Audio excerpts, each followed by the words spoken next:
Welcome to Hashtag Trending, the weekend edition. The arrogance is so thick, your elitism is showing.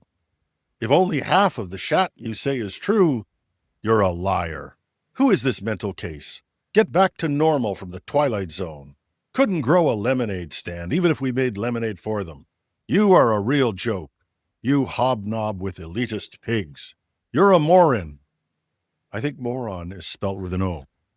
Okay, the last comment is mine, but if I didn't tell you these were comments from LinkedIn, you'd think they were from a schoolyard, some out-of-control protest. No, these are excerpts from a LinkedIn conversation. All but one is from a single thread, and I could have gone to any other thread and gotten many more of them. Think about it. This is a business network, and that's the language we're seeing. I don't know about you, but I noticed it a lot during the last 2 weeks of the election campaign in Canada. We've never been more polarized and more divided, but we've lost our civility in communication. We are pitted against each other like never before. And I don't think this is just because of politics, but the election brought it to a real head. Because I remember a post I saw a month or so ago on LinkedIn. A person got to argue in front of the Supreme Court. This is a lifetime accomplishment. He put in a picture and he talked about how proud he was. The first comment wasn't congratulations. It was, the Supreme Court is corrupt. How could you? And it just went on from there. This is a problem on a lot of levels. In business, we have to work together to build our networks, to meet new contacts, to engage with others.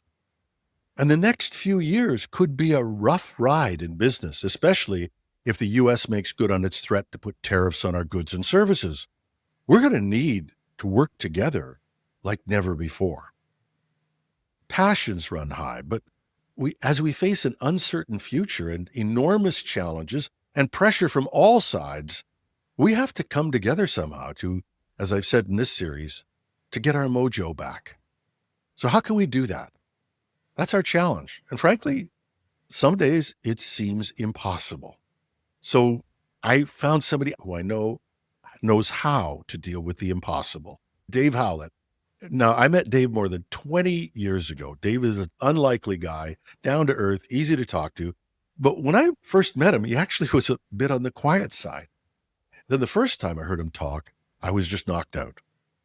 Today, Dave is, I think, what you'd call a motivational speaker. We'll ask him about that. But when I met him, he was talking to people about how to talk to other people, how to have conversations, and how eventually to use that to knock down silos in our organizations.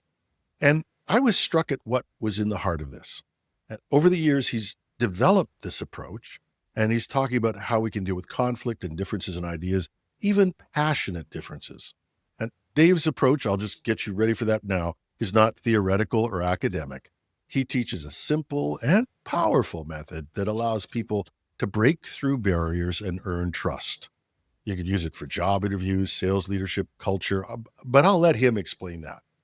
I wanted to bring him into my series, Can Canada Get Its Mojo Back? Because now the election's over. Canadians have been divided into two different camps, but we need to come together. How? I just raised the questions. I'm hoping Dave's got all the answers. And for our American audience, I think in your divided country, you might find some value in this. And I promise you, even if you are totally into politics and disagreements, Dave has taught me a lot that I've been able to use in a corporate setting. So I think that's a win-win-win.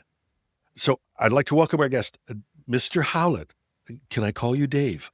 Yes, you may. Wow. Did I get the setup right?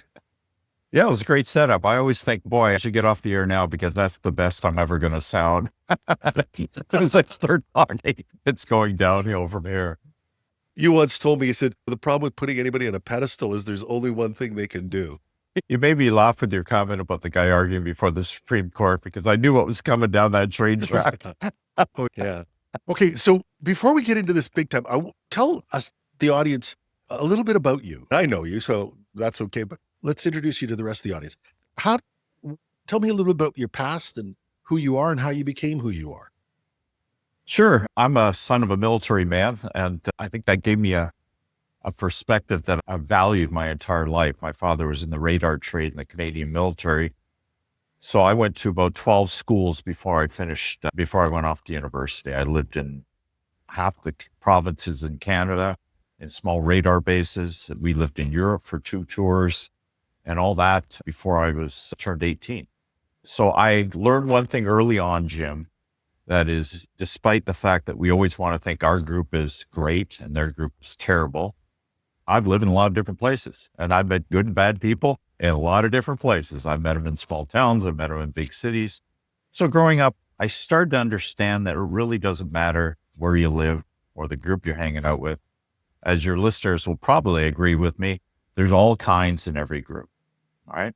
So that was the basis of me growing up. Now, that's the good part of having my dad as my father. The bad part, you talk about getting your mojo back. My father retired as a station chief warrant officer in the Canadian military, in the Canadian Air Force. That's the second highest enlisted rank you can get to. And I admire my father a lot. He raised 4 boys, but my father had one failing as far as I was concerned. And that is, he was technically a really smart guy, and leadership had a high degree of morality, but he wasn't a teacher and he wasn't a debater. So at the kitchen table growing up, if a subject came up, we didn't have long, useful discourses. My father yelled and raised his voice, and you learned as a kid of his, you either kept quiet or you left the room. And that technique did not stand me a good stead growing up because, as you've alluded to in the business world, you're going to disagree with people. And keeping quiet or leaving the room are probably not good strategies. So I had a good grounding growing up. I had terrific parents who loved me, but I had to learn how to develop the art of disagreement and using civility. Yeah. Funny, I've known you for more than 20 years and I'm really slow, but the thought occurred to me, if you changed schools that many times, you had to learn to make friends. Yeah, I did. It's interesting you say that because I'm part of a Facebook group with kids I still went to high school with in West Germany from 1973 to 1977. And seeing these kids, 50 years later, seeing them interact on social media, there were some, I'd say the majority, loved moving every few years. We called it shuffling the deck. You got to meet people, but some of them very much disliked it. And I understood early on that I could walk into every classroom and be lonely because, unlike perhaps you, I didn't know a kid since the 3rd grade. I had to make friends new every 2 or 3 years. So I developed the art of walking a room, making a connection with people and getting them to like me and trust me because I was moving on in 3 years anyway. Not surprisingly, after my university degree and a couple other things, including a stint in the military, I always was gravitated towards the sales world because sales is the art of persuasion, and persuasion comes from trust. So your listeners will understand this, whether you're in sales or HR or leadership or operations or IT. Probably the most precious thing we can have in life is the ability to get people to trust us. Yeah. And when I first met you as a speaker, you were one of the reasons I came out to one of your first talks, besides the fact that I'd met you at Waterloo and seen you and was impressed, was I don't think people actually believe this, but I am an introvert. And I wanted to get better at meeting people. And that, I think a lot of people who do what I do, either performance or being a journalist or podcast or whatever, you can be an introvert and do that. But so I went to your first piece on that and picked up what you were talking about at that point. And I still use some of those techniques. I don't want to steal all your lines for this, but I do. But one of the things, the lines that you said to me that changed how I met people was, if you want to be interesting, be interested. And I practically had a tattoo made of that because it's just so damned obvious sometimes. Anyway, but back to this. So you went from a career in sales. When did you start to think about yourself as a motivational speaker? You're going to laugh because I very much resist labeling myself for other people. And we'll talk about that later. I think that's part of the trust franchise because it's easy for us just to slap a label on somebody and then sleep comfortably at night. Because I've stereotyped you, put you in a box, and I don't need to think about it anymore. So I had a CEO one time. He goes, "So what are you, a motivational speaker?" I said, "You can call me anything you want as long as the check clears." It's so funny because knowing you all these years, when I made my own notes and I wanted to ask you that question, I didn't know what to put there. Yeah. But there is a point when you stand up in front of a group and you try and impart something that you passionately believe in and help them in their lives, right? Whether you call that motivational speaker or whatever. But if you went from a career in sales to doing that, what was what moved you to get there, and why did you do it? That's a great question. A lot of people ask me that. So I'm pleased to be responding to you, Jim. This is going to sound really strange, but it came because I was working for a company selling products to dentists. Now, do you know any dentists, Jim? Yeah. Oh God. Yeah. Yeah. Okay. I don't talk to them much. So imagine me in my 20s. I started a retail store with a friend of mine, scuba diving. So I taught scuba diving in the evening and I sold equipment during the day. And I learned about the art of sales and retail and getting people to trust you and like you. I was also responsible for people's lives, right? So I worked in the Caribbean and Canada. And in my early 30s, I met a woman I would marry, and I knew I'd have to get more of a traditional job.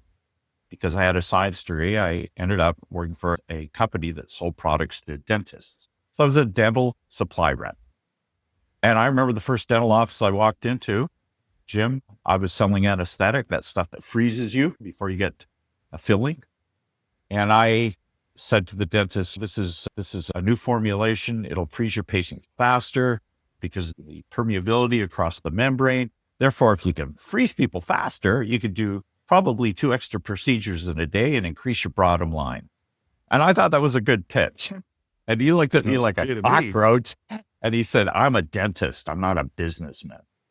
And I'm like, am I missing something here? This person has their own practice. They've got staff, they've got overhead, they've got insurance, they got operating costs. So I really started thinking hard about my clients, thinking, think like a dentist, think like a dentist. And then I understood these are really intelligent people who, for the most part, and this is not true of all dentists, but they just want to practice their art. They just want to go in there and create beautiful dentistry in somebody's mouth. So I talked to a number of dentists and I said, "Why do you resist what I'm doing?" And they said, "I don't want to be a salesperson." And by then I was selling dental implant systems, which for the most part are not covered by insurance. And then I realized many dentists, and this is going to seem a common theme on this podcast show today, but they did not know the art of talking to people, much less persuading people. So per your point, if you want people to be interested in your practice, you got to be interested in them. I would talk to dentists and I said, "What do you think sales is?" "It's cheating, it's lying, it's plaid jacket, it's used car." And I went, "No, that's not sales, that's bad sales." I remember I had no formal sales training. I had just run a scuba diving store, but I knew all about trying to get the trust of my customers, both to buy equipment and take scuba courses. So you and I are of a similar age. There used to be a British television show called No Sex Please We're British. Do you remember that old show? Oh, yes. So I put together a lecture called No Selling Please We're Dentists. It was a takeoff of that British show. And anybody listening here who has ever tried to sell a product, whether a product or a service, will understand what I was talking about, which is standard stuff. Ask a lot of questions, present the features as benefits, have the courage to ask the customer if they want to buy. It was pretty basic stuff. The dentist loved it because all through their dental school, nobody had ever taught them the art of sales. More importantly, not only did they not know how to sell, they believed the act of selling is bad. So I'm trying to teach you how to play the drums or play a guitar, but everything people have told you is playing the drums is stupid, playing the guitar is stupid. So good luck with me trying to teach you a musical instrument. So I thought, okay, how can I get these dentists to understand, for me to sell them a dental implant system that they have to resell to their patient, which could be $10,000, $15,000, $25,000. How can I get them to do that? Because I can't sell product unless they can sell product. And that's when I invented the gears, the 3 gears. So you were talking earlier on about how you remember a lot of my material. I truly believe 3 things have to happen for me to stand on a stage and get people to listen to me for an hour. And 20 years later, they go, Dave, I still remember your stuff. And that happens all the time. People say, I've heard many speakers over the world. I've heard keynote speakers, motivational speakers, educational speakers. I heard you for 45 minutes 25 years ago, and I'm still using your stuff. So I realized for me to make long-term changes, I had to make it simple. I had to make it universal. In other words, applied to a lot of things other than just sales. And I had to make it teachable. In other words, if you really want somebody to listen to you and take up your material, you got to present it in a way that they can teach it to other people. Does that make sense? Yep. It's like a joke. If I tell you a joke and you think it's hilarious, quite often you'll tell that joke to somebody else. And as soon as you tell that joke to somebody else, it's your joke now, but I've empowered you, and that joke will stay in your brain a lot longer because now you're relaying it on to other people, right? I was driving down a major highway in Ontario, and I was going from one dental office to the other. And I was really thinking hard about how to present material in a way that busy people could remember it. And I'm sure a lot of your listeners on this podcast show, Jim, are busy people, right? In fact, it's an honor to you that they're tuning in to listen to your show. Actually, Dave, it is. And I find that just astonishing and we thank them for it because they've got other places they could be spending their time. This is it. And you're a good looking guy. You're eloquent. But at the end of the day, we have choices, and the waves are crowded with podcast show. Thank God this is an audio contest. They won't know you're lying. You asked me how I started this. My epiphany came, if that's the word you want to use. I was driving on a major highway in Ontario, Canada. And like everybody has, behind the wheel of a car pulled in off an artery road. He had his blinker on, or she had her blinker on. I don't know who it was. And they tried to get in front of me. Do you let somebody in front of you when they're trying to merge in, Jim, or not? No, you don't. You don't. None of my stories about this are going to be useful for this audience. Trust me. Let's pretend we're not into self-driving cars yet. So right now, we still have a choice in life. We can let people in or not. If you're very honest, you probably say, Dave, it depends how I feel. No. If I'm in a good mood, I'll wave them in. If I'm not in a good mood. Actually, I let people in all the time because it's better for traffic. Okay. All right. I came at it through from like a good engineering. traffic engineer. Yeah. So this actually has a lot to do with your initial question about silos and about polarization. I never even thought any of that stuff way back when.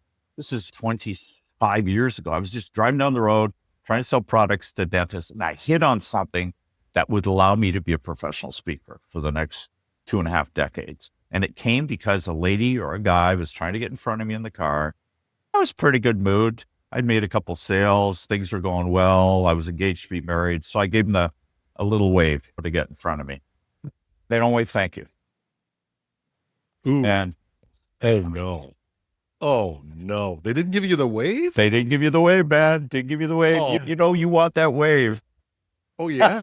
Oh yeah. I think we all like to think we're logical thinkers, and everybody but us are of reptile Not brains. if they don't give you the wave. Sorry. They don't give you the wave. So you feel shortchanged. You did your part in the contract. You never got paid by the client. It's just a little wave, Dave. It's not a big deal. It's the least they could do. Yeah. Of course, I went, what the hell is this? And then what was really interesting, I went, idiot NA, and I scanned the car. BMW, that's typical for BMWs. They don't wave thank you. I ain't even helping anybody in a BMW anymore. So I went from reaction to observation to classification to confirmational bias. 4 quick steps in 10 seconds. And all of a sudden I thought, wow, what just happened to me? I just developed a bias, a stereotype against somebody because they never gave me that wave.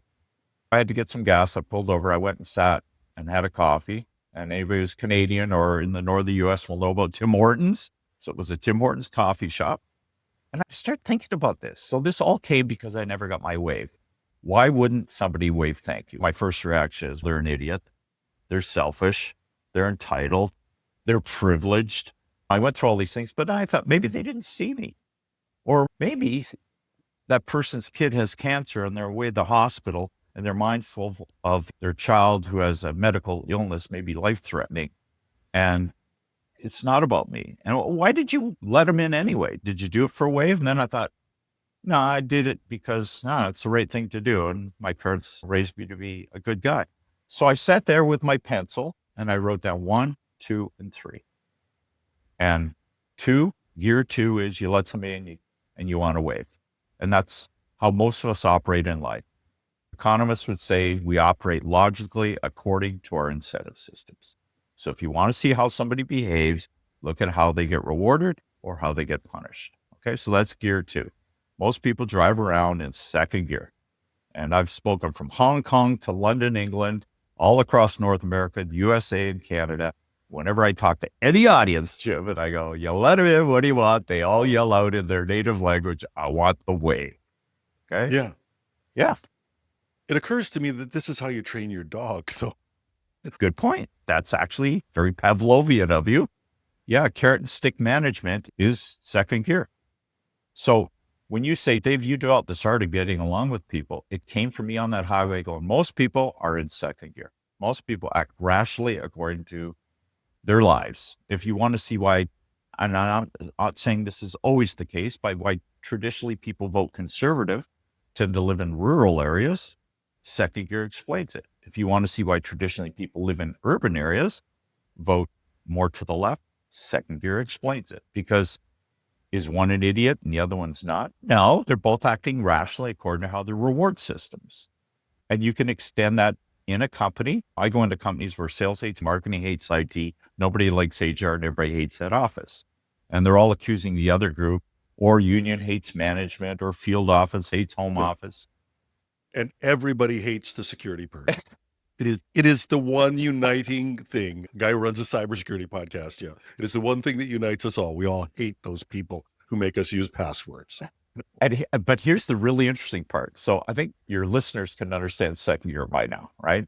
It's behavior explained by incentive system. Quite often sales and marketing butt heads. And I go, not that one of you is right and one of you is wrong. Your reward systems are different. Salespeople, usually their rewards are based on whether the client buys. And marketing, the chief premise for marketing is consistency. They stay on message.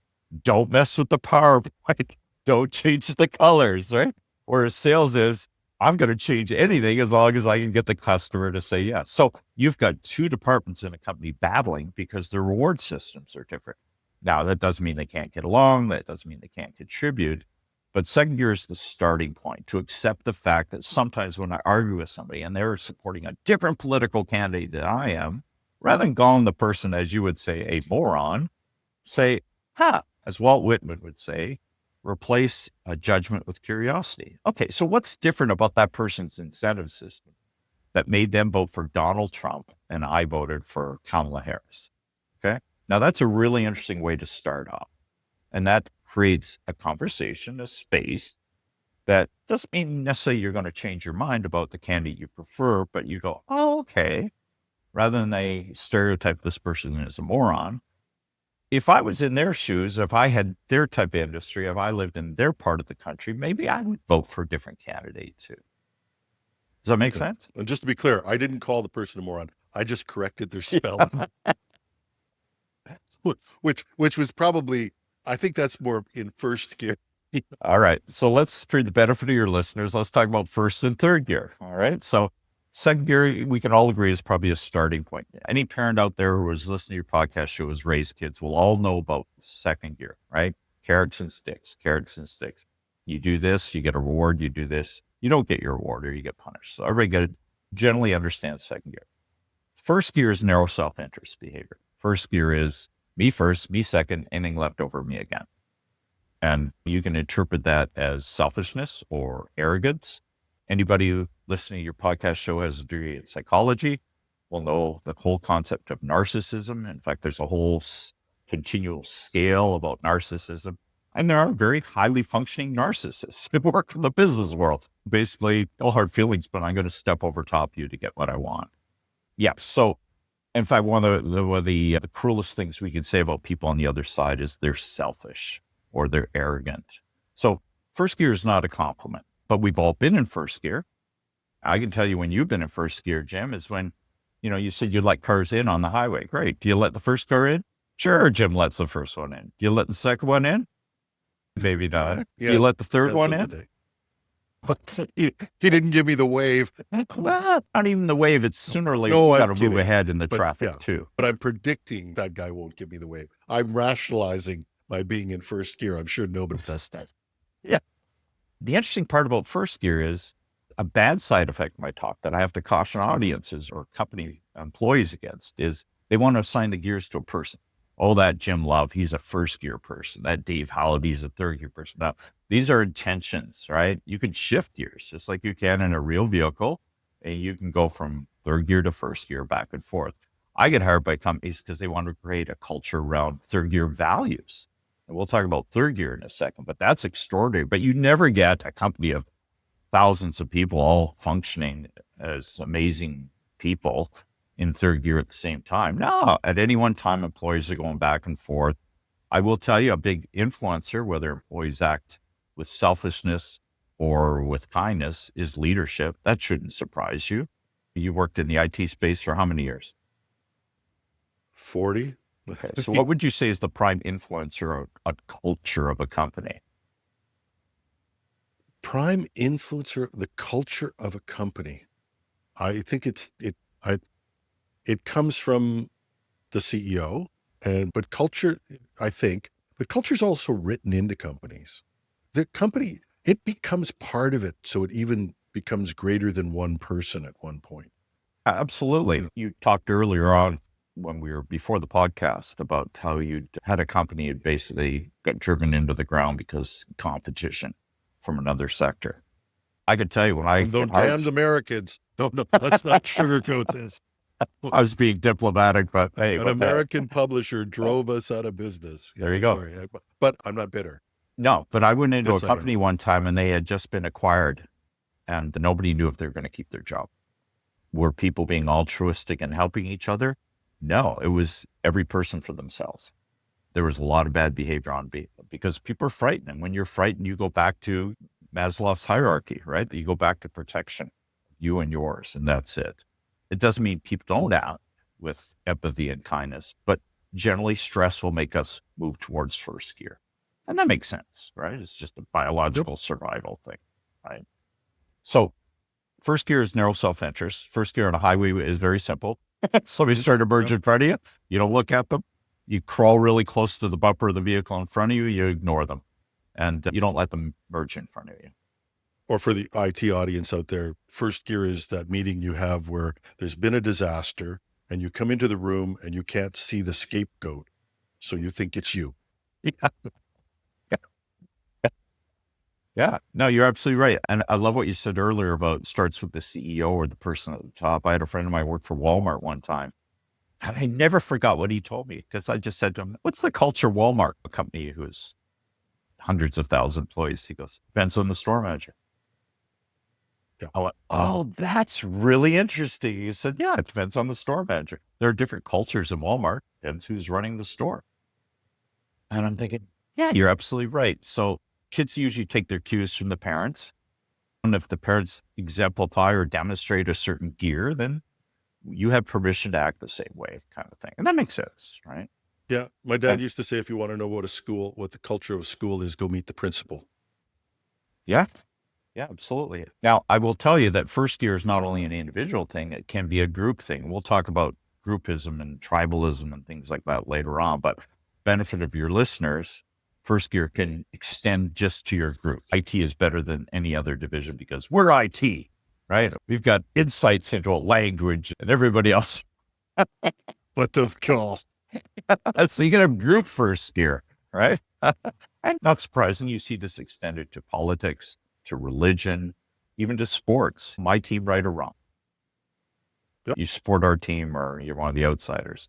So in group, out group type of thinking is a manifestation of first gear. And then we have third gear. And third gear is an interesting one. It took me a little while to think of it. I just put down 1, 2, and 3. And second was easy. First gear was easy, but third gear took me a while because I couldn't read any economist books about third gear. Economists, third gear confuses them because third gear is anybody who's listening to your podcast show who grew up with some kind of spiritual base will understand third gear right away because they learned about third gear through spirituality. Third gear is do it because it's the right thing to do. So third gear, when I speak to audiences, whether it's companies or communities, and I play that scenario, I always find the busiest road in their community. And I talk about how you get upset when you don't get your wave and what you look like in first gear. But then I say, so I want you to try this. Over the next week, I want you to let 10 cars in at various times, not one time. And sooner or later, if you let 10 vehicles in front of you, a bunch of people wave thank you. And I love getting thank you. I love getting new speaking engagements. I like getting paid. But sooner or later, somebody's not going to wave thank you. And now you're not going to get upset. Why? Because you didn't do it for the wave. You did it because it's the right thing to do. And you're Jim Love, and you're trying to be a good guy, and you let people in. And if you get a wave, that's an after effect. That's not the focus of your actions. So third gear is a long-term reputational driven behavior. And I always watch the audience, Jim, when I say this, and there's silence and people thinking about this. And all of a sudden the light bulbs come on. And some of them learned it through Christianity, and some through Hinduism, and some through Islam. Some learned it from their parents. Some learned it from a scoutmaster. But usually sooner or later, most people get what third gear is. Kids are easy. As soon as I explain the gears to kids, and I've spoken to kids groups, kids will get it right away, especially for sports. I'll go, what's a kid in first gear in sports? And they'll go, a ball hog, all right, or a puck hog in Canada, right? Yep. Yep. The showboater, right? Yeah, the selfish kid. What's second gear in sports? Oh, the kid scores a goal, but everybody has to applaud and thank them. Or maybe their parents paid them $5 for every goal they score. And what's third gear in sports? And every kid will say it's a team player. Yeah. In hockey, the real valuation of a player should be assists, not goals. But look at how we stack the way you scored this many goals. You didn't get there without the people who gave you the assists. Exactly. Yeah. Yeah, you're right. And my brain lends itself to storytelling. In that way, I have a lot in common with major religious leaders, because if you think of the major holy books, the Bible, the Talmud, the Holy Quran, they're all morality books underlined by stories. That's all they are, right? And when I stand on a stage, my stories, I've got 9 million stories to demonstrate various aspects of the gear. But at the end of the day, it really comes down to what gear are you in when you turn on your computer that day? What gear are you in when you're talking to your kids? What gear are, and it's not about being a saint or being perfect. It's about self-awareness. Okay, I'm having a lousy day today. I got to warn you guys, I'm in first gear. All right. And that's fine. That's fine. Okay. Wouldn't recommend it for a job interview. You've been taking this third gear out for how many years now? 20 years. You're doing a crappy job, Dave. A lot of us are still in first gear. Yeah. You got to talk to a lot more people. But in this, honestly say this, I think when I first encountered your speaking, people were very aware of this, and I think aspired to be in third gear. I'm not sure that I'm seeing that same thing in our society today. And this is what we started out talking about this, and I'm not blaming it all on you, but what has happened to us? Have we gotten worse? I don't think so. I blame you guys, and by that, the IT industry, all right? Because you're not a bunch of guys hunt and peck 'em keyboard nerds. You guys are a lot craftier than that, right? So you got your business brains on and go, okay, how do we make money off of this space? Yeah, it just comes down to algorithms of social media. Who stays longer on the platform? There's a sales thing here. How can we get more and more people to buy our products? We got to keep them on the platform longer, and then we sell our attention to advertisers. Okay, so how do we keep people on the platform? Who stays engaged? Angry people stay engaged. Frightened people stay engaged. Any politician will tell you, outraged people or angry people will vote a lot more than complacent and happy people. We just saw that in the Canadian election. The Liberals were 20 points behind in the polls. They were 25. facing an extinction of our party. And within 4 months? Oh, less than that. Yeah. Less than that. Yeah. And did that come because all of a sudden the Liberals launched new economic policy? No. It came because people were frightened. And they feared economic or even military invasion from the United States. And they rallied around the flag. And they found somebody, at least 40-some% of Canadians said, we need somebody to protect us against the predations of the United States. So back to your question about what's going on, the fact is sometimes it's deliberate, sometimes it's circumstantial, but People will go inwards when they feel threatened. What concerns me is there is a very slippery slope to being on Facebook or Instagram or any kind of social media platform. All of a sudden you're fed through the algorithms of social media, views that always confirm yours. So all of a sudden a theory becomes truth, and they surround you with people who agree with you. So you don't have any contradicting opinions anymore. And then you've got the outsiders. Those people don't believe what you do because you have the truth and they have the untruth. And I think that's what you're saying.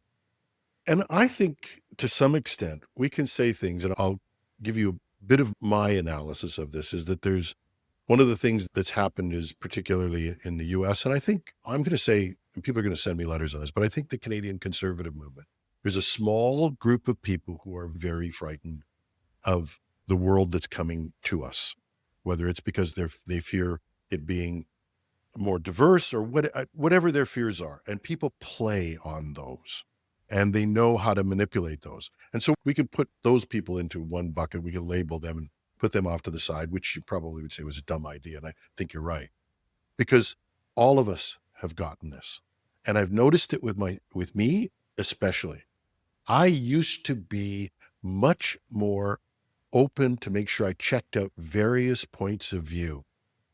I now find myself I find it very hard to engage with people who I believe are on the wrong side of something. I struggle with it. And I know it's there, so I try and get past it. But if I've prided myself on that all my life, of being able to say that I could understand people, and even I'm starting to blank that out. And I think that's been a huge problem when you go, well, that person's stupid because they don't, oh God, that you can at least deal with. But when it has a physical reaction on you, I can't listen to Polyev speak. I'm sorry, I just can't. I feel emotional about it. And all because he said something about there being two sexes and I have a transgender daughter. One thing put him into a peg where I struggled to get him out of that. And I know that we should find commonality. I know what we should be doing. I just find it hard. Yeah. And I appreciate your honesty. Remember, what I teach is always about heightened self-awareness. It's not saying I'm perfect and they're evil, or I'm great and they're not. It's about, okay, I'm flawed. I could be mistaken. I don't have enough knowledge to comment on this, but also I'm prone to certain behaviors. And you mentioned one of them, which is lady never said thank you. She's in a BMW. Everybody in a BMW is terrible. I'm not helping people on BMWs anymore. So you have rationally an emotional response to somebody who ignores the freedoms and rights of someone like your daughter. And that's a rational and totally understandable response. You have the right to hold that reaction, that emotive reaction. The only thing I would suggest is, if you want to lobby for the rights of kids who feel that they inhabit a body that they weren't born with, then getting angry and just withdrawing from the situation is not helpful. There's that whole thing about productive energy versus negative energy. And I think what you're fearing is the negative energy. I call it corrosive on the soul, but there are positive things you can do to go out there and guarantee the rights for trans kids, right? You can use that energy to make society better. And sometimes that's by engaging with people and convincing them to change their vote. I would find it would be really interesting to sit down with somebody like Pierre Poilievre and just have a one-on-one with the guy. I'm mindful that a lot of the stuff I see on social media is, and we're not even talking about disinformation. I'm just talking about misinformation, but it's carefully curated to show you the worst side of the opposing politician. And yours, you see the best side of your politicians, right? So I have to keep that in mind. But look, I'm going to read something out to you. I posted something yesterday. I was going to be on your podcast show. And one of my Facebook followers, Janice, put this: in my small town of Whitby, Ontario, I joined a Facebook group I thought would lend itself to good discussions about the election and world politics in general. To my surprise, it quickly became quite a nasty bash against anybody not voting Liberal. I never directly discussed who I'm voting for. I was incredibly disappointed. In this tribal environment, I was not completely shocked, but just disappointed. I enjoy a good debate, a good argument with friends and family. It's just different now. I tend to hold back on what I want to talk about or my views. You can't laugh anymore and say I disagree without getting attacked for it. It's very sad we've reached this point. Yeah, it is. And I'll flip that to also, because it's easy for us to say that's the conservatives. When I started the campaign out, I had to look at this and say, I have a very fundamental belief that we're headed economically in the wrong direction, not because of liberals or conservatives, but because we don't realize the impact of what's coming from AI and automation, and that we have to transform not only our economy, but how we distribute wealth. And if we don't get onto that, I have a big fear for my children. So I said, advised by a friend of mine who is a Polyev supporter and is a really good person, like a tremendous person. And I respect them enormously. We just disagree on this. He said, you got to take a look at this guy's economic ideas. So I said I would. I put that on Facebook. Oh my God, you'd think I'd gone to the devil. And I was getting stuff like, Jim, I never thought you were like this. Jim, and I went, wait a minute. I have a thing I disagree with this guy about. That doesn't mean that he's one guy in a political party. I need to know what they think they're going to do. And I'm sure if I shuffled through all of the liberal people, I could find somebody who was equally as prejudiced or whatever. But it was just so overwhelming that I had thought that I would take a look at this person's platform. And I found it tremendously surprising. We aren't always the good guys. Yeah, absolutely. And I think that's a great example. There's something social psychologists call the purity test, which is, are you one of us or are you one of them? Are you pure enough to be a good liberal or a good conservative? My wife and I, for sports and health reasons, we decided to ditch meat and dairy, eating meat and dairy about 11 years ago. All right. So I'm 66 years old. Last year, we competed in our 10th Ironman competition, which sounds really cool, really impressive. And it does impress a lot of business people when I get introduced, but I'll never be good enough to win one of these races. But there's a lifestyle aspect to health and fitness my wife and I are pursuing. And part of that is I don't want to get diabetes. And there's a 400-pound fat guy I'm always trying to get out. Why am I sharing this with you? Because what you will find fascinating is that I joined 2 Facebook groups, one called Plant-Based Endurance Athletes. All right. So these are people like me who do running and swimming and biking, and they ditch meat and dairy. And we did notice actually our recovery and muscle soreness was a lot less. Nothing to do with the animals, had to do with more fiber. Once you dump meat and dairy, you have to up the fiber necessarily. So you're eating fruits and vegetables, and results in a healthier gut biome and therefore healthier total health fitness. All right. So I'm a living, breathing proof that a meat and potatoes guy for the last 11 years could do without meat and dairy. And I'm fine. I'm not deficient on anything. I can go out there and do a 25K run tomorrow afternoon. I'm the only guy I know my age from my high school who's not on any prescriptions. The reason I'm sharing this with you, though, is I'm also a member of a vegan group on Facebook. From a diet point of view, it's exactly the same. Whether you call yourself plant-based or vegan, same thing. But here's the difference. And I think you and I need to give your listeners some, not just philosophy, but some real life tactical stuff that they can use, okay? To have discussions, break down silos, to maybe reunite with that brother they've had a falling out with over political disagreement. So here's the second one. I try hard not to assume I have a moral high ground. On the plant-based Facebook group, most of the discussions around race strategies and recipes. On the vegan group, and here's the difference. You are a vegan or you aren't a vegan. So it becomes a label for a person, okay? You're a Christian or you're not a Christian. You're a Republican or you're not a Republican. But then within those groups, there are arguments, not only chastising non-vegans, because obviously vegans are, if you choose to be vegan for animal kindness and for the animals, then it infers that people who aren't vegan are not good people because they're eating and killing animals and you're not. Therefore, you have a moral advantage over those people. Now you can see what will start to happen, right? There are people within every religion, for example, who will just go and do good things. There are other people who start demonizing people outside the religion because you're not saved and we are. And you see this a lot on these groups where they have this purity test. Can you be a vegan if you're dating a non-vegan? Can you be a vegan if you inherited your mother's purse your father's wallet and it's made out of leather. No, you can't be a vegan. So there's an escalating war within the vegan community about who's a good vegan and who's not a good vegan. The reason I'm sharing this with you is one thing that's worked very well with me that complements the gears is, and I actually enforce this on my Facebook group. You can discuss religion and politics and sex on my wall. I don't have any out of bound subjects, Jim, but no disparaging labels for individuals or groups. That's it. So you can say, I very much disagree with the politics or with the policies of our current leader of our country, but you can't say he or she is a moron, just like all the other morons who voted for them. Can't do it. You got to use your big words and your indoor voice, right? And most people go, okay. And all of a sudden they switch gears and they stop with the ad hominem attacks and the labels, and they just talk about policies. So we get the point across, and people can agree to disagree. But quite often people say to me, I love your Facebook wall. It is one of the only places of civility, not because people agree on everything, but because they're not calling each other names.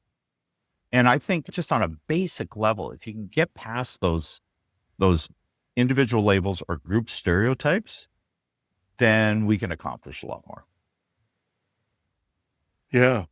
And the funny thing about this is, as well, is we do this to people. We don't do it to AI. We're polite to AI. And as a matter of fact, so polite, and it's so polite that people are actually complaining about it being too nice. And I used to say that there was an old joke about this woman who had a husband who said, I know he can be loving because I've heard him talk to the dog. And we know we have this capacity, but we bury it. And so the next question I want to ask is, I think you've talked about some of the ways you could disarm this, but how can we get past this? How can we get out of this box that we're in? I think the first step is know you're in a box. And most of us don't. Look, I'm the first to say, I like to think I am broadly educated. I read a lot of different news reports. I wouldn't call myself like you a political animal, but I do vote. When Donald Trump got voted in for president the first time, I was shocked because I'd read all the polls and they said Hillary Clinton was leading. And I'm like, and then I got really angry. What am I missing here? I could see a few maybe radical right-wing people voting for Donald Trump, but millions and millions of people. So I had two thoughts in my head. One was, it would be easy to just say, okay, a third or half of the United States population, they're a bunch of idiots. Okay. And then I can go to sleep at night because they're just solve idiots. the problem. Yeah. But I'm a salesperson, right? And I'm proud of that label. And I'm like, if I'm losing territory to another salesperson, if they're selling more and more product than I am, I can call that other person an idiot, or I can go, what am I doing wrong? Or what are they doing right? So I really had a hard think about, okay, what media am I listening to? And I'm being hoodwinked by media or by pollsters. But then I really started having conversations with Americans who voted for Donald Trump. And I didn't start off with labels or names or how could you, or we were friends, or I can't believe you related to me. But it's a simple question. What in Donald Trump's policies made you vote for him? Like, why do you support him as a leader? And just be quiet and listen. And I heard things like, I'm not happy about the direction the United States going. And I said, can you tell me more about that? And it really more had to do with money. Came down with cost of living, came down with lack of job security, came down. And yeah, there were aspects about the country's changing, but I would continue to come back with questions like changing how. Now, here's the really important one I would ask is, what's Donald Trump doing that you don't like? Or could you critique something about the person you voted for? And what I found fascinating is, as long as I asked the other questions first about why did you vote for them and how is your life and where do you work and what state do you live in, they felt safe enough to open up and go. One lady said to me, I like some of his policies, but I wish he'd just shut up sometimes. Just shut up. You sound like an idiot, right? I think that guy's always campaigning. I think he likes campaigning more than ruling. She goes, yeah. She goes, but I would not tell a liberal that because you don't discuss that stuff outside your group. And I said, but yeah, you're telling me that. She goes, you don't come across as a liberal. I said, why do you say that? She goes, because you're honestly interested in our life and what we do. And I went, and a liberal doesn't? She goes, not the ones I know. And I said, that's really interesting because I have liberal friends who say conservatives aren't interested in our life. She goes, really? We are interested. Or she said, at least I am. So back to your question about how do we break through this? I think the first thing is you have to replace that quick judgment with curiosity. You have to go and talk to somebody and say, I'm honestly curious with no judgment. What is it about the platform, this party that you like? Like I'm the first to say, I voted for Carney this time around. But there are aspects of the liberal platform, probably if he hadn't got in and if Donald Trump had not started making economic threats against Canada, I probably would have voted conservative this time around. So I did my research, I did my study, and in times past, I voted on the left, I voted on the right. So I tend not to be a fanboy of a politician. I tend to look at the policies and do what I think is best for Canada. I don't know. How about you? You strike me as that type of person. I have a secret for everybody. I've been a conservative riding president. I've worked for the NDP. I have a secret for everybody here. Our band of left and right is really narrow and in the center. There are very few people who exist beyond that. And if we sat down and we actually looked at the platforms and there are some differences. There are some, but these are differences you could discuss. Right. Why do you think investing is better than not? Both parties want tax. Both parties, if you go through the platforms, and I went through them, by the way, I did an AI analysis of the platforms. And there are very few places where there's differences, but there are differences we could discuss. And I think that's a secret in Canadian politics. I'm like most Canadians. I want you to spend the money well, and I want a world where everybody else has the right to be themselves. Real simple. Third thing, I want to take care of people who fall off the beaten track, who need help to get what we have. It's not hard. And when we look at each other, I'll tell one story in this thing because it was a revelation. And for me I live in a small town. So you keep your political enemies very friendly. You're very friendly with people because we're all in the same lifeboat. It's a small place. You're going to meet them. But I had a fight with a town councillor and we were just going at it. You wouldn't know it to look at us, but I couldn't stand this person. But because I live in a small town, she was called as a speaker we do these speaker things once a month, and she showed her pictures and talked about her friends and her family and how she saw this picture to be beautiful. I had to go up to her afterwards and say, look, just have to admit this. I've never gotten on with you, and I have totally misjudged you, and I apologize. And it was hard to do, but it was one of those moments where you just look at somebody, you go, in this one circumstance, we disagree. And I would have missed out on knowing a person who is very worthwhile knowing. And I think that's the same thing in our Canadian politics. We make a lot out of a little, I guess, is the issue. Yeah, I love your story. I'll second gear you. Okay, I'll tell a story. So second gear is awesome reciprocity too. I had an American IT guru come up. He was working with a U.S. or Canadian consulting firm, and the CEO had bid for a charitable function and got me as the prize. Right, so I came in to speak to this financial group, and I spoke for 45 minutes over their lunch hour. And he came up to me afterwards. And he said, did you see me sitting at the back of the room? I said, yeah. He goes, I had my arms crossed, a frown on my face. I said, yeah. He goes, okay, I'm from California. He said, I had to fly up here and do some stuff. And he goes, last thing I got to do is listen to some motivational speaker. I said, yeah. He goes, but here's the thing. You open your mouth. The first thing you do is you made me laugh. He said, and then you made me think. I said, yeah. And he goes, Dave, I got to tell you, I'm getting cynical, man. He goes, I'm 64 years old. I'm sliding back to first gear. I use this quote from George Carlin. You ever notice when you drive down the highway, anybody going fast, you as a maniac, anybody going slower than you as an idiot. And there's a cautionary tone there. As you get of a certain age in life, you start acting like that with anybody who thinks differently, you as a maniac or an idiot, right? Because they're not doing it the Jim Love way. They don't agree with Jim Love. So he goes, so I need your help. I said, okay. He goes, how do I stop that? Because he said, I'm getting very cynical and bitter, and I don't feel like I never used to be this way. I said, you got kids or grandkids? He goes, We have a grandson. I said, how old is he? He goes, he's 4. I just said, do you like spending time with him? He goes, I love spending time with him. I said, why? He said, because everything's new. He goes, he's asked me all these questions and Pop, where's this? And Pop, why is this? And I said, that's because he's not cynical, right? Everything's new. He goes, yeah. And I said, and it's rubbing off you. That's why you like spending time with him. I said, so here's my thing. If you don't want to hang around first, if you don't want to be in first gear, take a look at who you're hanging out with at work. Because I can guarantee you water finds its own level and you will gravitate to the 1 or 2 other curmudgeons who are also not happy with the company. And the 3 of you will share a table in the cafeteria and you'll all moan about management or what's going on because you'll form your own little echo chamber. He goes, yeah. I said, so why don't you try this? Rather than hanging around with those 2 curmudgeons, why don't you mentor a new employee?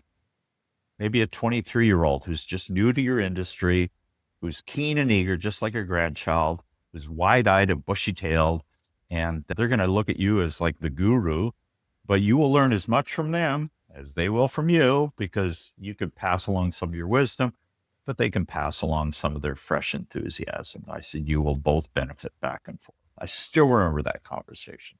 That was like 18 years ago, and I hope that guy took my advice. So here's my answer to you. How do we break free? Treat other people as human beings. There's the reason my company is called Real Human Being and not lefties, righties, Canadians, Americans, Brits, whatever. It's because at the end of the day, I use this acronym FREE, Jim, F-R-E-E.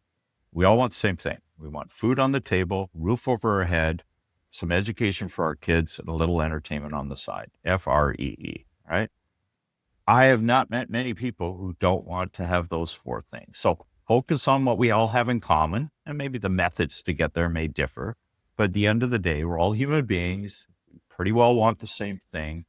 And when you find yourself going into those first gear silos where you start judging people because they don't do the things you do, then take a breath and think about that for a sec and say, I don't know everything. Maybe they've got the right idea based on their circumstances. Maybe there's something I can learn from them. For me, I look at people who supported Donald Trump totally different than I used to. I just say most of them are acting very rationally according to their incentive systems. And in Canada, we're no different. There's a reason why, whether you like Pierre Poilievre or not, there's a reason why the Conservatives are getting more and more successful at garnering the rural and youth vote is simply because a lot of young people look at the cost of living, the prices of housing in Canada, and they go, I will never have the future my parents have. And that's a real serious issue. And unless the liberals, the people on the left look at this and think seriously about how we create this productive economy with a better GDP than we have now and marry this with immigration because we need immigrants, then the liberals are going to fail the next election. But these are and if deep issues, right? We don't reach out, we're going to lose the potential that we have. And I'm just frustrated with, it's funny because Quebec separatism almost disappeared in this election. And why? Because they see Canada as the place that's going to protect them and help their aspirations. Yeah. You can say whatever you want, but that's what you have to believe that. And now we've got Western separatism. And I'm going, we're all in this together. Why can't we sit down and figure this out? But again, I'll go over it. Some people think if we even talk about oil, we're off the team. And yet, if we don't talk about oil and we don't talk about the things that they've got in your free model, there's a guy or a woman there who's got 2 kids to raise, a mortgage to pay, and they make their money, their living in the oil industry. And we're going to tell them, you should take one for the team. I don't think that's going to work. I don't think so either. And a long time ago, I was a commercial diver. I learned how to do underwelding construction. One of my buddies in dive school in the early 80s was from Newfoundland. And I still am friends with Jim. And we're talking a true Newfoundlander, lived in an outport village, went out seal hunting and came back and worked on the boats and did diving. And that guy was an honest soul of the ocean, man. He ate everything came out of the ocean. But I grew up in this middle-class family. I joined Greenpeace when I was at university. We had a conversation one time about the seals because I was trained that hurting seals is bad and seals deserve to live. And he looked at it totally different. He was from a agrarian background in terms of seals they're a nuisance. Sometimes they eat all the fish and you got to whack them on the head and eat them. I learned a lot from him and he learned a lot from me. didn't always agree on everything, but what was really important is we became friends because we shared a lot more than just our ideological differences. We were both going to the same school. It was very difficult to go through all the diving exercises. It was cold. It was dark. Sometimes it was dangerous.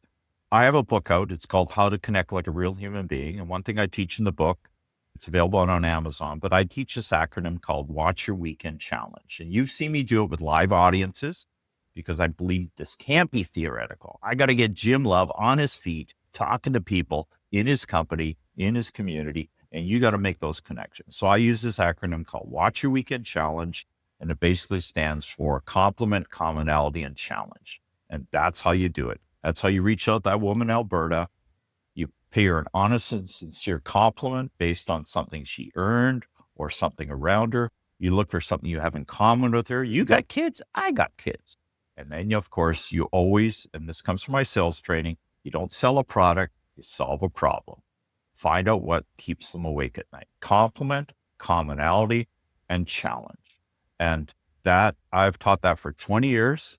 That, aside from the 3 gears, tends to be the most well-remembered aspect of what I teach. How to walk up to somebody in a foreign land, in a foreign state, in a foreign province, and within a minute or two, they go, wow, that Jim Love, like, he seems like a really nice guy. Like, I would tell this guy my stuff. It's a process. It's a very simple, but you got to do it in 3rd gear because everything comes back to the gears. In other words, if you reach out to somebody, you try and make a connection with them and they shoot you down, that's okay because you're in 3rd gear. I'm not doing it for reciprocity. I'm not doing it because they have to say, thank you for reaching out, Jim. They may call me a name or a moron. And you just shrug it off and you move on to the next person because 3rd gear is a resilience way of thinking. I'm not always in 3rd gear, but it's an aspirational goal. Yeah. And if we absorb what you've been talking about, and feel free to plug the book, we're going to say it very clearly at this so people can find it. But I'm sure if you search Dave Howlett and Amazon, you'll be able to find it. But we'll make sure we've got that, and if people know, they can contact me about it. But I want to go back to this idea of saying, okay, I've read your book, I've talked to you, I've listened to you, I'm going to try and do some of these things. But Dave, I got to confess something here. I've done some real damage over the past little while. That person who I corrected on the spelling of moron is never going to talk to me again. And turns out she's a big customer of ours. I'm just saying this because it just could be true. We're doing damage to our reputations in groups. How do we start the repair of that? I think the first step is to recognize it's going on. You and I are similar minds. Sometimes I go on LinkedIn, especially LinkedIn, and my thought is, what do you do for a living that you could write these extreme viewpoints, demonizing half of Canada or an entire industry? And I always look at what underneath their name. I'm thinking, you must be retired, man. You must be retired because my background, reputation is really important. What people say about Dave Howlett when he's not in the room will result in me either getting a phone call or they're going on to somewhere else. So again, go back to 2nd gear. Most people act rationally according to their incentive systems. Sometimes when I see extreme view from somebody in Alberta, which for our American friends is one of our major oil producing provinces, people out there tend to lean more conservative. But if there's a very kind of outrageous view on LinkedIn, I look at it and it says they work in the oil exploration world in Alberta. Okay, then that's rationally. They're trying to protect their resources. How do we go back and address it? Honestly, we do exactly what you did. You said you defended a woman with probably an unwise comment correcting her spelling. To walk up and have the guts to say, look, I screwed up. Okay. I got emotional. I love this phrase, Jim. It's not an excuse, but it is an explanation.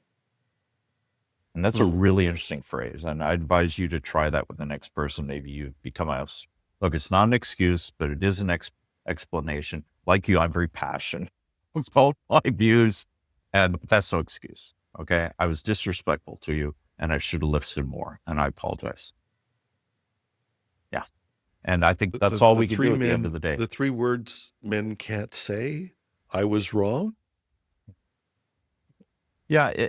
Yeah. But look, let's not kid ourselves. 3rd gear is not weak. People mix up empathy and sympathy, and they're not the same thing. 3rd gear is empathetic. 3rd gear is, Jim, I understand what you're going through. That sucks. What can I do to help you? That's it. Okay. So I have people go, third gear is being a doormat, letting people do what they want to you and letting them run over top of you. I go, no, I can say no in third gear. I can say, I'm not voting for your candidate in third gear. I leave a marriage in third gear. I can fire an employee in third gear. It just means it's the right thing to do. And the reason I use this to break down silos, and this is really important to you to understand, is that an IT person in a company in third gear is more in common with a salesperson in that company in third gear or an HR person in third gear than they do with an IT guy in first gear. And that's how I break down the silos. It doesn't come from realigning divisions in a company or making people write out a note, I will not do this again. You talked about how do I address broken relationships. There's one thing that does bother me sometimes. It's when HR rolls out rules and regulations. I call it culture by rules. The more rules we have, the better culture we'll have. That doesn't work. That doesn't work. I see Facebook and social media walls with all these rules from the administrators about what thou shalt not. So I don't have any of those. Mine is simple. Try not to use labels for individuals or groups. And I actually have something called dinner time rules, which is have passion for your viewpoint, be open to new ideas, and please don't use disparaging labels. That's it. Very simple. But here's something you and I forget, because you and I both have a perspective that other people don't. Once a month, I'll get a private note from a woman who most I've never met, and they'll go, thank you for your social media presence. It is one of the few places I feel safe on Facebook. And the first time I read that, I thought, what the heck is she talking about? But then I realized you and I generally don't have this fear of personal safety that a lot of women do. Because quite candidly, a lot of guys are jerks or act in a jerkish manner. I should say that rather than jerks. And they act in first gear and they harass women for their own personal pleasure. I don't let that stuff go on my wall. And if it does happen, that person's gone. So I'm very protective of people in my quote company because I'm trying to role model a behavior I want to see. So back to your question again, how do you repair the relationships? It's not an excuse, but it is an explanation. This is what I did, but that was wrong. And I apologize. And then try to do better. Right? I watch your comments on LinkedIn. I see you explaining things. I don't see you using disparaging labels. I don't see you stereotyping other political groups. Whether you realize it or not, you are making a difference because your comments come across as very thoughtful. Yeah, they're passionate, but you also come across as an open-minded person who is prepared to study both sides of the issue and do your research. And whether you realize it or not, a lot of people read those comments, but they never comment on them. They don't like them, or they don't check the box, which is I've read your comment. But I think just by your very behavior, Jim, you do make a difference. And I encourage you not to slide into the safety of a group where you just surround yourself by people who agree with you. But every once in a while, without the clutch, I go to first gear. Dave, this has been fantastic. I want to give you one piece, though, just at the end of this. There's an old saying, I really loved it when I was taking some sales training, which is, what do you want people to think about when you're out of the room? What do you want them to say about you? What do you want people to say about this talk after you're off the air? I want them to say, wow, this guy made me think. And then I would want them to say, you know what? I have somebody who could use this. I would be extraordinarily overjoyed if anybody listened to your podcast show, sat at the dinner table night and taught the 3 gears to somebody else. Could be an 8-year-old child, could be their partner, could be somebody at work, just saying, hey, I heard Jim Love's podcast show and he had this guest on. He talked about these 3 gears and then turn to the other person and go, so you ever open the door for something they don't say thank you? Yes. How do you feel? Oh, I'm sad. That's because you're in second gear. Yeah, I would be really overjoyed if somebody taught the gears to somebody else based on this show. Cool. And so, as I have done, and I will unabashedly, and it's a funny thing, I make very few recommendations. I refer very few people. You taught me a lot about that. We could have that in another show, but you're a little more aggressive about helping people than I'm very guarded about my reputation. I would unequivocally say that people out there may want to bring you in or learn what you've got. So let's just go through this. And you've got a Facebook group. So you're first accessible if you want to go to Facebook. Yeah, I'm on Facebook. I'm on Instagram. It's just my name. So if they just go to davehowlett.com, you'll see my a link to my TED Talk. If you want to watch the 10-minute talk on me talking about the gears, you can do that. And your book is called? It's called How to Connect Like a Real Human Being. And that's and on it's Amazon. available. You can just Google it, get it off Amazon. Buy a paper copy, or you can get an e-copy. And you are available to speak. You're still speaking. You do accept speaking Yeah, engagements? I do talks for companies, communities. I donate the odd talk for a good cause because I got to walk the walk too. I got to do the right thing. I've raised thousands of dollars for charities and food banks and things like that. Yeah, it is my soul. I don't think I'll ever retire from doing this. Great. Dave, thank you so much. I always enjoy our conversations, and I will tell people, just so you know, that somebody does walk the walk, or what, I hate that phrase actually, but he lives what he talks about. Every once in a while, I'll get a call from Dave and just say, how you doing? And I look forward to it. And get to know him yourself, and maybe you'll get one of those calls one day. Maybe you're feeling a little down, and Dave will call you and say, how you doing? So that's it. Dave, thank you so much. My guest has been Dave Howlett. I'm not going to type him and put him in anywhere. He's a remarkable person. You should get to know him. If you want to find out more about Dave, we'll give you that, but I'll put that in the show notes so you can find this stuff. Or you can always contact me because I love your comments on the show. I try to take those in third gear. I love compliments, but if you got something you want to say, this is your program. So let me know. You can reach me at editorial@technewsday.ca, or I'm on LinkedIn, obviously. And if you're watching this on YouTube, just pop a comment right under the video. We respond to them all. Thanks a lot to our audience. If you've gotten this far in this, thank you. You've had other things you could have been doing with your time, and you spent it with Dave and I. So thanks a lot. I'm your host, Jim Love. Talk to you next week.